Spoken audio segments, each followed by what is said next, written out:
I physically remember hearing myself take my last breath.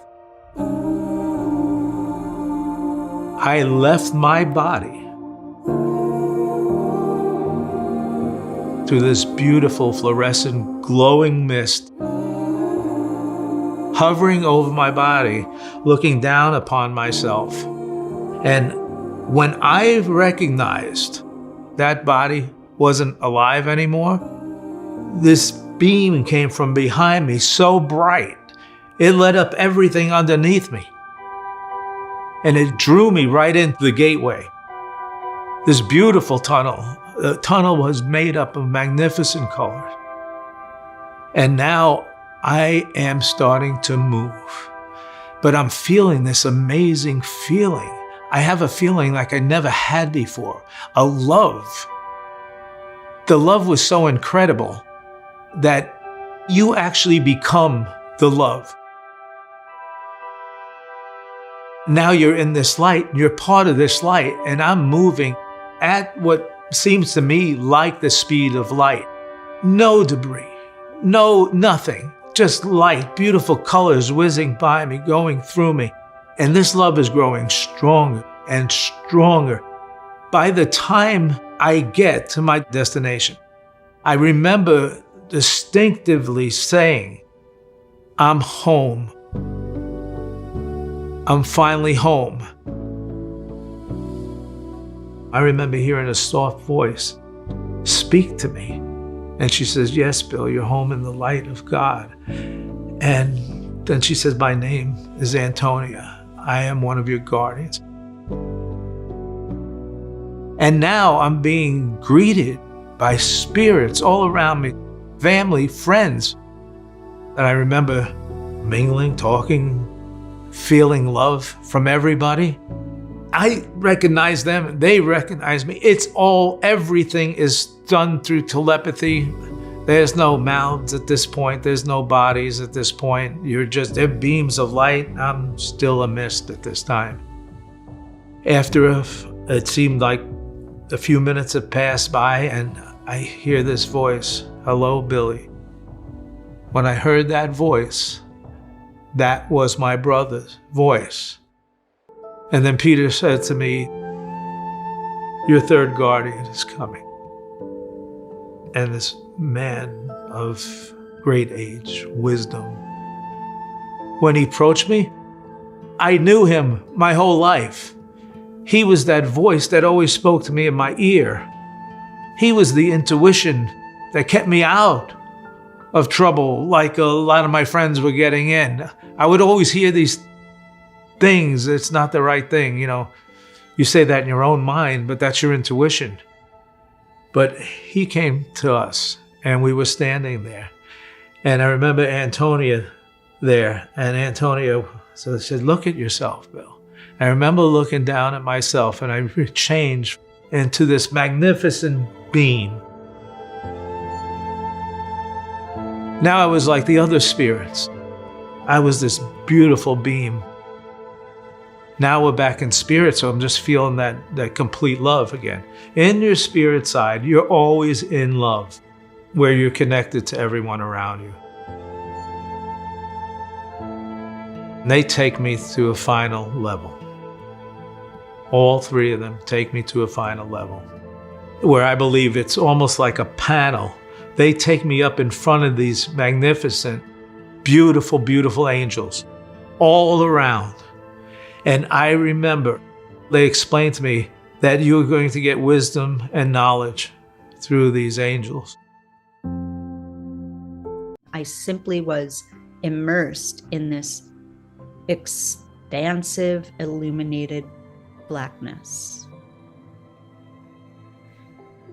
And at some point, there was a wondering that emerged, and we would call it a thought. I call it like a packet of energy, like energy started to emerge into this kind of wondering about this place. And then it shifted, and it felt like I was in a cocoon, floating in a cocoon, and I was aware on the periphery that there were others that were floating as well in my periphery. And when I say others, it's like we were all made up of this same of this quality that was in this space. Like we were all connected somehow. And in this cocoon, it felt like I was in a waiting place of sorts. And there was no fear, there was no worry, there was no, it was simply being in this cocoon.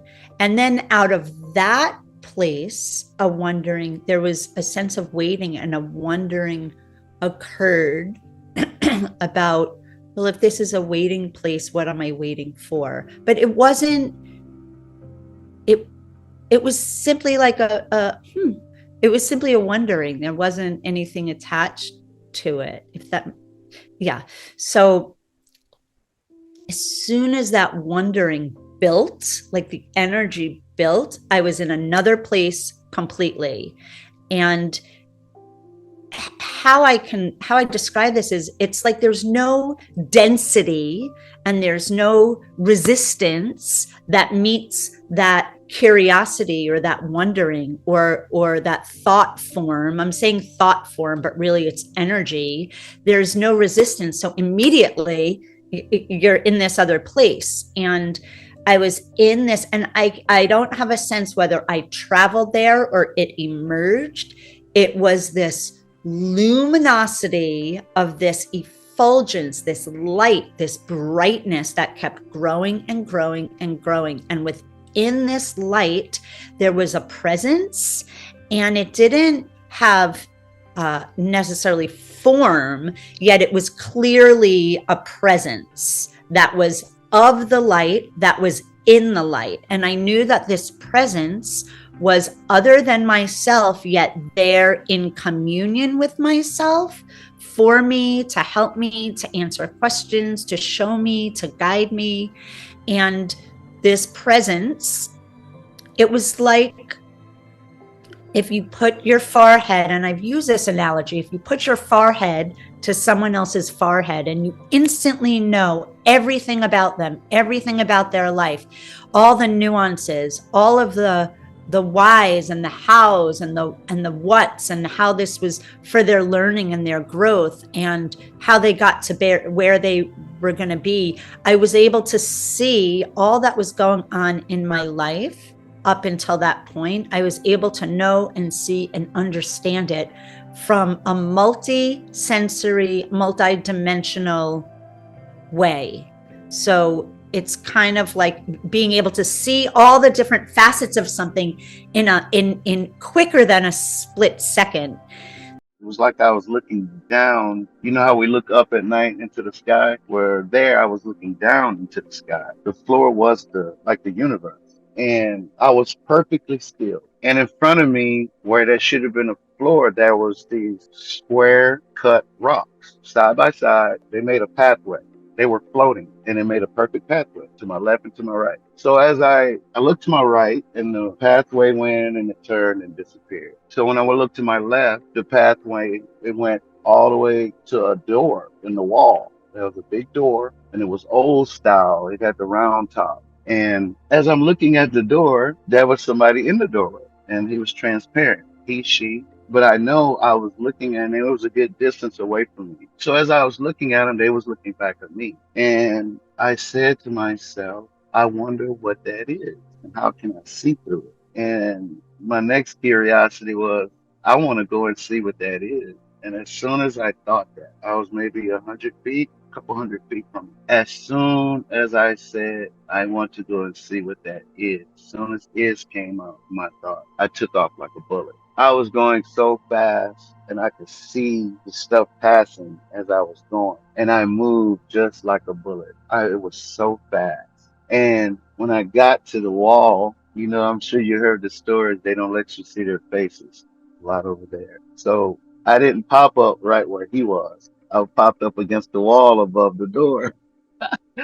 And oh my God, my mind just blew. I said, how did I just do that? How was I able to move? I forgot all about why I was going to the door to see the other being. My mind was blown. That's what I kept telling myself. I know I'm dreaming because there's no way we can move like that. And it was so vast and beautiful. So as I'm freaking out, pretty much, I remembered why I went to the door and I looked down. And so the being was under me and he left. He started floating along that path rock and he left and he was gone. I watched him leave. That whole thing was he had to get me to that door, or my curiosity was going to get me to the door. That was my guide. I take it. That was my guide. And he wouldn't leave that door until I got there.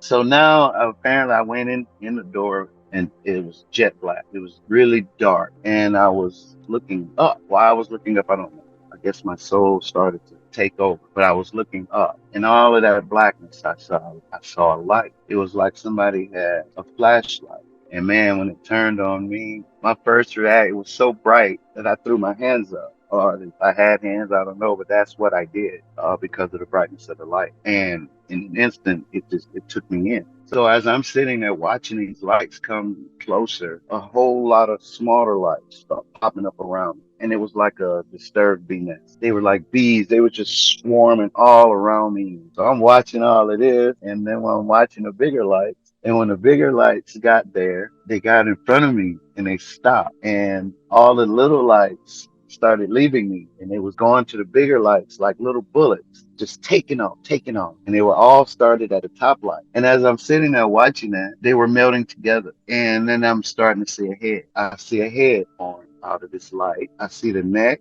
and then I see shoulder. And then these lights were steady leaving me and they were filling in the whole man. Because I watched all the lights blend down to the bottom and he had a robe on. And this is what he looked like after the lights formed him. Yeah, that's what he looks like. And the thing about that is, the whole while he was forming himself, I guess, he had his head down. And so once I watched all the lights go down to the bottom and fill him all in, he looked up at me. You could see the face. It's all light, but you could still see a face. And he was just looking at me. And then these lights came out the side of his head and at the top. And it was like super antennas or something because they were just waving. And man, I was just sitting there looking at all of that power. It was all power, all power. And then he started moving in the sky. He'd go up and down. He would be turning his head because he never stopped looking at me. Never stopped looking at me. So he came back to me. We were looking at each other and then he took off like a bullet because he left traces of himself. And that's when I woke up on the floor. They told me I had. Nothing was impossible in that realm. As I was flying along, I remember one thing that was really powerful was, how in the world did I believe I was this dude? How did I believe I was Bill? I had this whole personality and I had these relationships, I had these likes and dislikes. All of that had dropped away. It was like I was playing a game and I was pretending to be this person, this human being. We're all just playing these parts. It's all a game.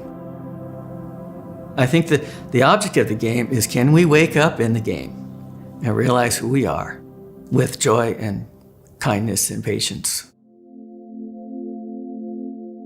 So I was flying along and everything was just marvelous. Everything was wonderful. And I just felt so at home. And then all of a sudden I landed in a place that was solid. Right in front of me, there were these three little hooded guys, and they were overwhelmed to see me. And I felt immediately good in their presence. They were asking me questions all of a sudden, like, how was it? What did you see? What did you learn? What can you tell us? I was really confused, and they were amused by that. And one of them stepped forward, and he turned to the other two, and he said, he doesn't remember us. And they all started giggling. It was like I had just gotten off the roller coaster, and they were my best friends, and they were back at the landing, and they all wanted to know, how was the roller coaster? And I hadn't really gotten my wits about me to tell him. This other guy, he was like this tall, wispy guy. He's made out of energy, like a swirling tornado or a whirlpool. He moved forward. Parts of him would separate and then catch up. And he had this big smile on his face. You could tell he was super happy. And more than that, you could feel his love. And as he got closer to me, my throat just tightened and my chest was like overinflating. I felt like I was going to drop to my knees and break down, crying uncontrollably from love. Historically, our ancestors, they have names for them. They're these non-physical beings that bounce between our ability to perceive them. And they called them things like helpers, guides, angels. Yeah, I do think this is some sort of connection to a higher self. So I said, what's next? A review of my life? You guys want to get started with that? Something in me, that fire captain experience or something, was, okay, there's a procedure here, and let's get busy with it. The tall, wispy guy, he just cracked up. When he stopped chuckling, he said, okay, sure, let's do that. This wasn't a review of life. This was a show and tell. It was like a tour of the dimensions of our situation here. I didn't have any huge regrets. I told a few stories about jobs I wish I'd taken and a couple other things. And then it was almost comical. He just stepped forward like a father, like picking a toddler off the ground, He says, okay, that's enough. Time to go back. That just shocked the heck out of me. I was like, go back? You gotta be kidding me. And he goes, no, you gotta go back. I said, no way. There's no reason for me to go back. I knew there was more out there, and I didn't have any fear about where I was or where I was going. As I said, I really won't be that missed. My wife and my parents, they'll be pretty sad for a couple of weeks, but they'll come out of it, and they're strong people. He's like, look, you're going back. You got things to do, and they're important. The room just started to break up. It just started to come apart. And he just kind of evaporated in front of me, and I could feel a falling sensation. And I dropped away from that in-between place. Overshadowed my being with this warmth.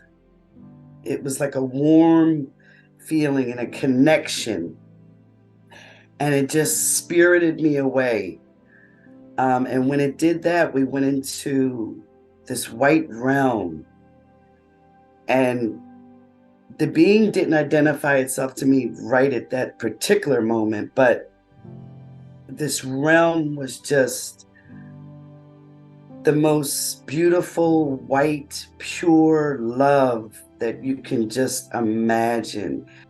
And I was so energized in this realm, but I was never more at peace. I remember just feeling the most peaceful, serene feeling that I could. And after a while, this being did tell me and told me that they were my guide, and that I did ask, what is a guide?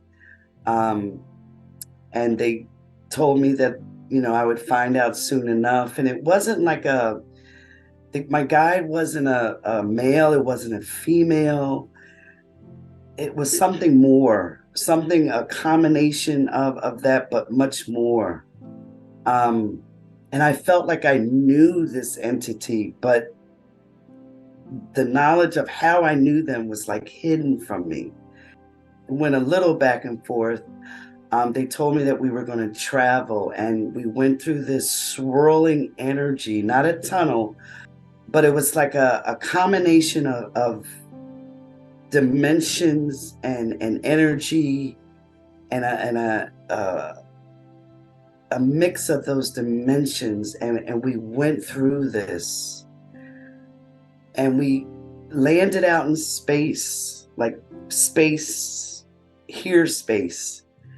And I had done it before, went out into space during a very quick astral traveling I had done one time many years before that.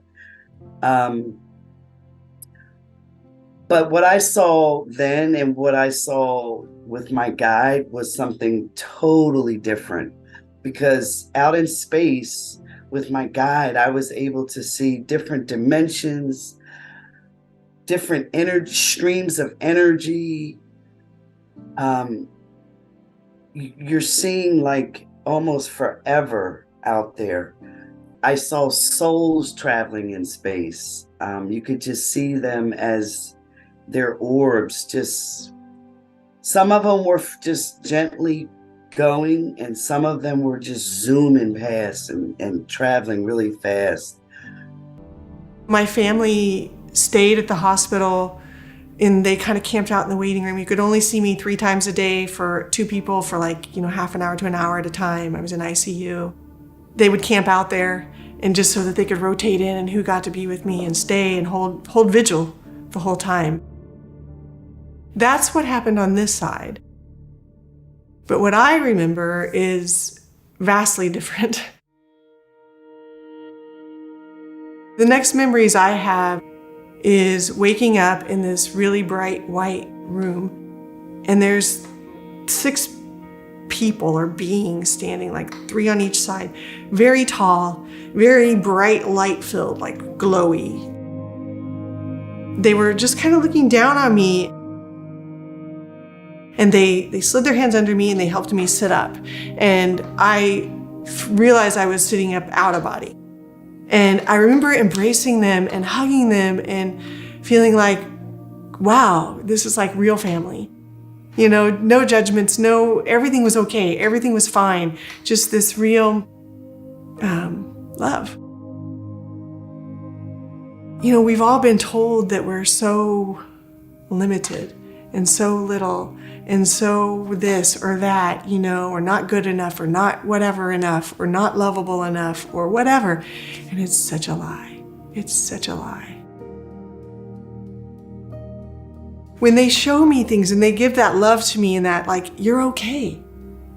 You're not a bad person. You're not sleazy. You're not all these things you've been told you are. You're not all these hurtful things. You're love.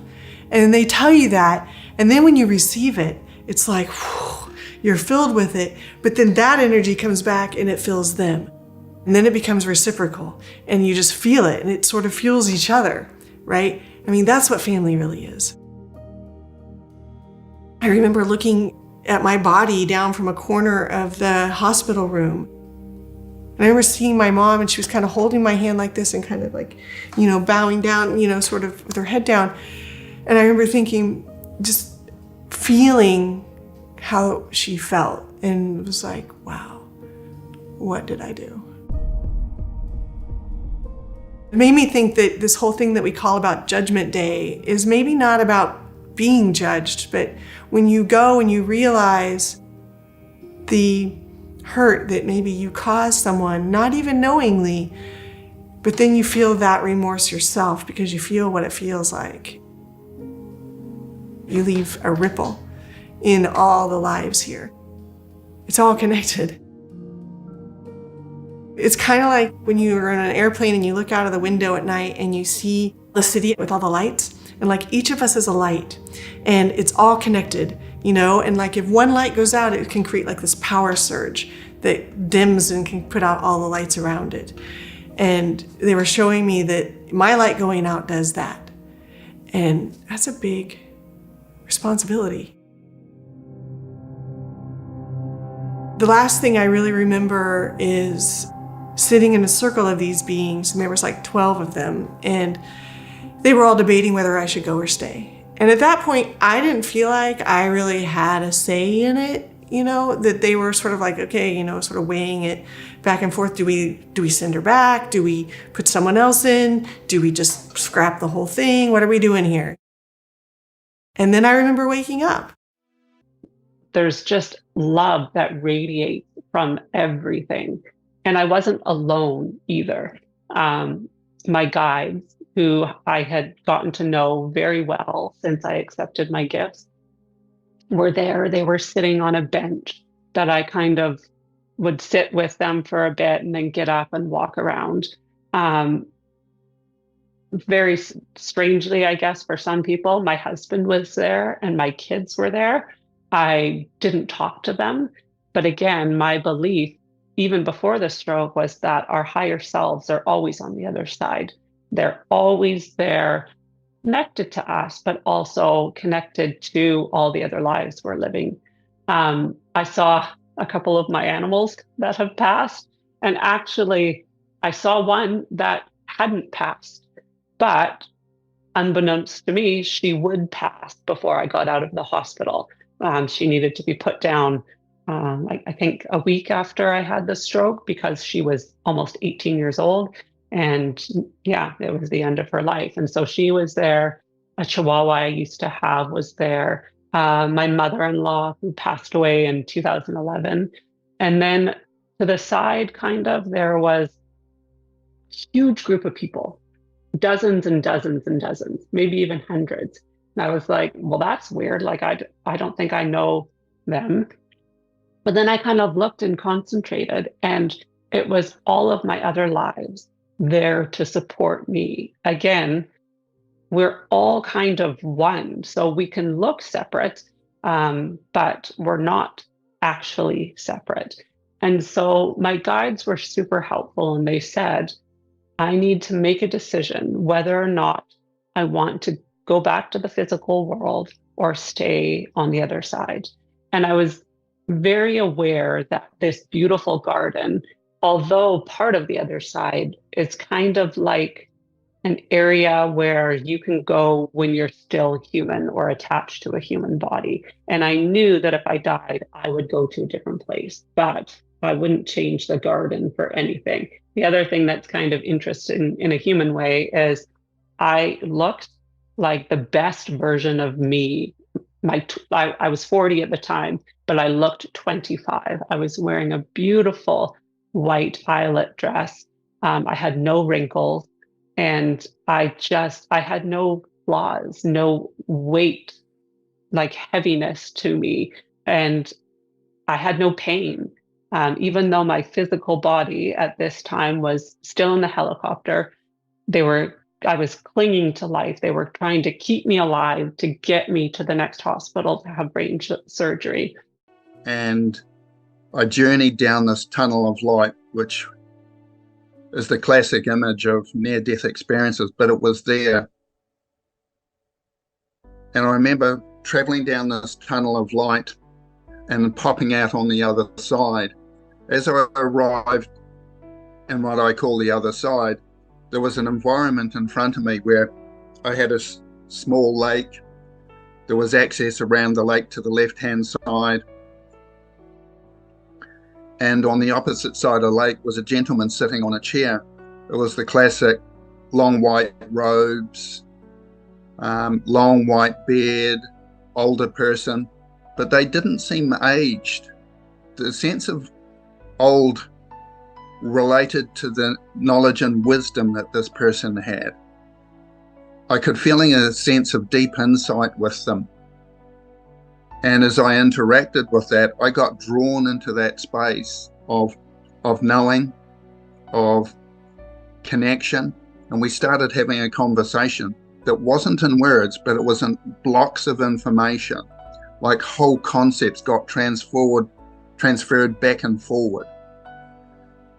And in that transference, I knew who this was, I knew why they were there, and I knew of my own presence. I also knew how they perceived me.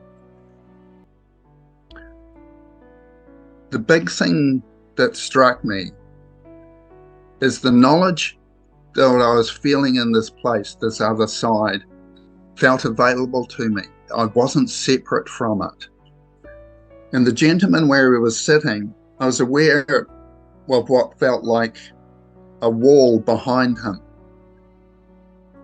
But it wasn't a wall of physicality. It was almost like a curtain.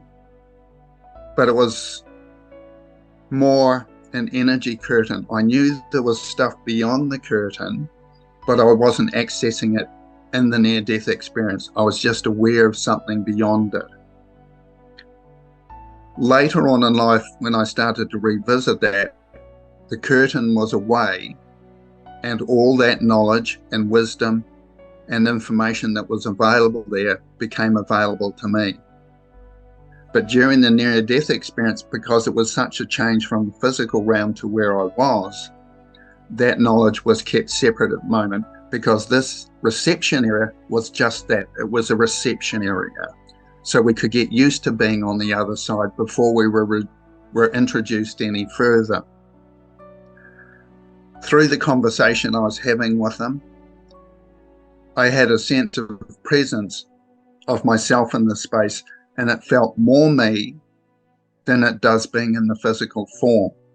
I found myself in this other place, definitely wasn't here. It was like basically the afterlife or a spiritual realm. I was definitely out of my body. There was an ocean in front of me. It was an ocean of souls. I could see all the souls that had ever lived, and they were just like flowing in all directions, and it just went further than the eye could ever see, and it just was like this massive energy field just flowing and waving, but it was souls. It was all people, and many of them were coming and going to and from, and I could see them coming and going from the earth, from here, just kind of on the other side of the veil, if you will, as they say. There was a lot of purpose in movement. You just kind of have this general understanding of everything. I could tell everyone had purpose. Everyone was doing something very purposeful. I don't know how the word to say it. It was strange that I could see everything and everyone so clearly that I was just curious. I wanted to look like, could I just see just one of these people? Should I look at just one person? And so I just peered off in a direction and looked at a random person. And it was as if I could see her up close. It was a woman. She was probably in her late 50s, looked like wavy, kind of blondish hair. And as soon as I looked at her, I could see her clearly. She turned and looked at me and just smiled and nodded. And I just kind of smiled and nodded back, and just an acknowledgement of each other. And it's like, because she knew that I was looking at her. But it wasn't awkward or anything. It was like she knew what I was doing. I was just there for the moment and observing and just looking around. And it was a very mutual thing. It wasn't awkward at all. Also in that moment too, in that space, I could see that there were different levels to things where people were coming and going from and such. There was one place that seemed like there was a lot more happening, a lot more purposeful things happening. And then there was another place or area or dimension or whatever you want to call it that was just very bright. And all I could feel from looking there was peace and calmness. And then there was beyond that, which I can't really describe very much. And there was a general understanding of things in that whole setting, so much so that the peace that I felt of being there extended beyond me and beyond there and beyond here and beyond everything. It's just this knowing that everything is going to be okay, that everything is okay. I wasn't thinking, oh gosh, I'm dead, I'm dying, or it was more like a realization of where am I, what am I, just getting my bearings, and also realizing that, that's my body, but no connection, no real wish to oh gosh, let's get back in there. It was not a feeling of that at all. So as I'm looking there at myself, then I'm looking, because when you got these when you're a soul, you got like a whole 360 view as well. It can be wherever your focus wants to go, it will go.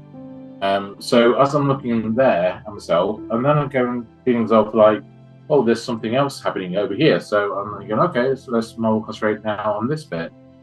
And what it was, beings coming over towards me from a distance. It looked like a portal on the wall of the hospital room. It looked like a portal opening, like a greenish, bluish kind of colours, and these beings coming over towards me slowly. Well, not too slowly, but just coming towards me anyway. And then as they get to me, Then we start having a dialogue. It didn't feel like a dialogue was happening at this until they get to me here. So we meet each other, and there are three beings. To describe these beings, they look like they've got a head, they look like they have a bit of shoulders, and then it starts like dissolving. And color-wise, it's like a silverish, translucent, many colors as well coming off as well. So it's like, it's hard to put in words in the human context, but they were like nicely colored, very lots of love coming from them, very much unconditional love. And so these beings, they came over to me and they said, do you want to go away from here? And as soon as I agreed to go away, that's when I then was whisked over to the next realm. The next realm, I basically called it home. So what that meant to me was that it was like a place of, it's massive, it's loads of souls here in this realm. It's almost like a city, what I'm seeing almost. It's so busy. And so souls coming in, I saw souls coming in from that side as I'm heading that way. I'm seeing, again, my 360 views going around. I could see souls arriving with their guides. Then I'm also seeing above me, I can see souls probably been a little bit longer, and they've been playing games. They're like playing a game in the air with like a ball of light, chasing after it, some kind of a fun game. Then I'm going over then towards to have a life review. But as I'm heading towards the life review section, it feels like it's almost in sections, this area. But there's no rooms, but it feels it's very much like a section type of thing going off though. So as I get to the life review part, I'm going past another soul, but I was told by my guides, do not interrupt this soul here, because it was like a cocoon, it was like in a bubble, or something was over it. It felt like something was over it anyway. And they explained to me as I'm going near it, that this soul's had a bad experience and it's just healing itself back from that trauma. I remember just being in heaven in the middle of a conversation, talking to a being on what appeared to be a sidewalk. But it wasn't really a sidewalk like we know it on Earth. It was a slab of light, and it was like you could almost see through it. And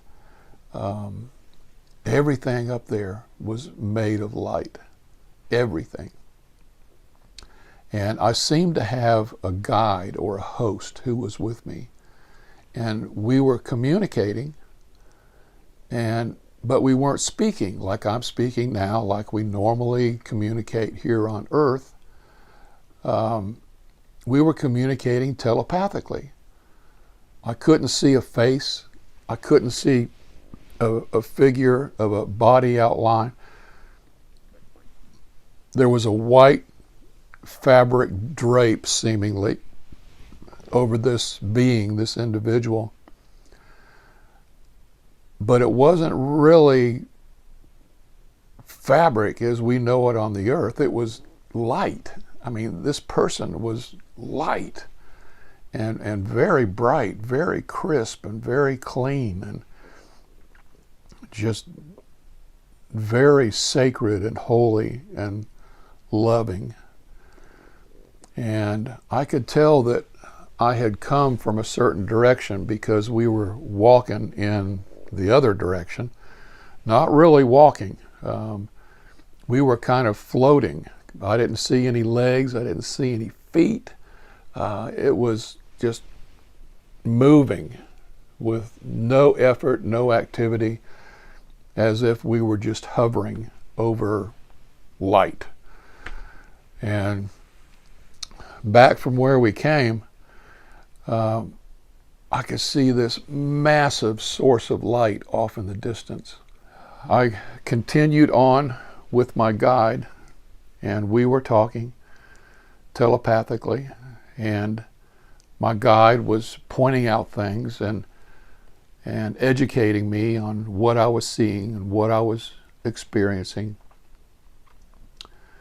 And then suddenly, right in front of us, we approached this absolutely powerful, heavenly, holy being.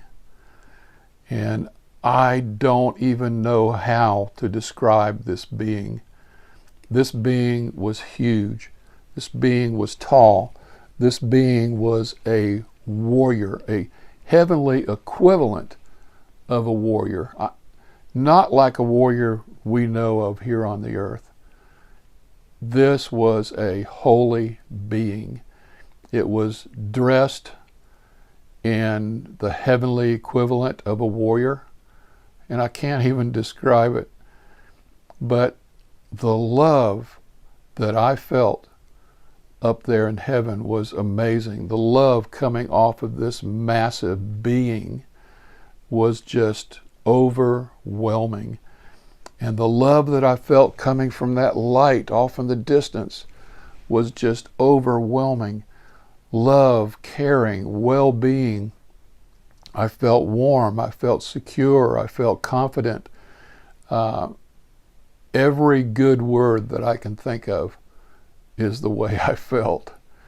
And man, it felt so good. But I wanted so much to go up and meet this being, and I felt so comfortable with that being, and I can't describe it, but I was not given the opportunity. However, I did see that being and was just absolutely teetotally impressed with what I saw. Unbelievable. And I was guided away from that area and guided into what appeared to be the heavenly equivalent of a structure, a building, but it wasn't. It was some kind of an enclosure, but you could see through it. It was made of what? Light. And massive walls of light coming up from not the ground, but the equivalent of ground, which was light. And so I entered this structure, and there were many, many other beings in there. And I could see through the structure. I could see that massive light source that covered overhead. I could see that giant being out on the sidewalk where I just came. And so I was in this structure, but at the same time I wasn't. And there was no top to it, like a ceiling, like we build on the earth. It just went straight up. And so there seemed to be the earthly equivalent of a head table. And there was like a long line of beings here. And then I thought facing them, they're facing each other, this long line of people, and then a large mass, like an audience almost, of beings facing this line of people. It's like they're on a stage and here's the audience, sort of. And so my guide brought me over to this certain area on the side, and there was kind of a slab of light there. It looked like the heavenly equivalent of a table. And there was something on the table. And we were communicating telepathically, and I was being told that these items on this slab of light was my food, and I was being instructed on how to consume it.